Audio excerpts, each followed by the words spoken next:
नमस्कार मंडळी. स्टार प्रवाह वाहिनीवरील लग्नानंतर होईलच प्रेम ह्या मालिकेच्या पुढील येणाऱ्या भागामध्ये आज आपण पाहणार आहोत की माननी ही पार्थ आणि काव्याला मकर संक्रांतीचे कपडे देते आणि तेव्हा दोघीही माननीचा आशीर्वाद घेतात आणि त्याच वेळेस त्या ठिकाणी जीवा आणि नंदिनी दोघीही येतात आणि जीवा हा माननीचे डोळे झाकतो आणि तेव्हा सर्वजण हे आनंदित होतात. त्यानंतर आपण पाहतो सर्वजण हे पतंग उडवत असतात आणि पार्थ रम्याचा पतंग कापण्याचा प्रयत्न करत असतो आणि त्यावेळेस अचानक रम्याचा पतंग तुटतो आणि तेव्हा पार्थ आश्चर्यचकित होऊन बोलतो की रम्याचं पतंग कोणी कापला.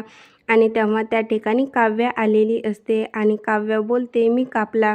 आणि पार्थ काव्याकडे एकटक पाहत असतो आणि काव्या ही गॉगल घालून तिथे आलेली असते आणि ती अतिशय सुंदर दिसत असते.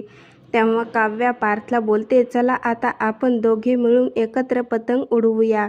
आणि पार्थ तिच्याकडे एकटक पाहत असतो आणि काव्या पार्थला बोलते मिस्टर देशमुख माझ्याकडे नाही पतंगाकडे बघा. आणि तेव्हा पार्थ पतंगाकडे पाहू लागतो. आता पुढील येणाऱ्या भागामध्ये काव्या पार्थ नंदिनी आणि जीवा कशा प्रकारे रम्या आणि वसुंधराला धडा शिकवणार हे पाहणं खूपच मजेदार ठरणार आहे.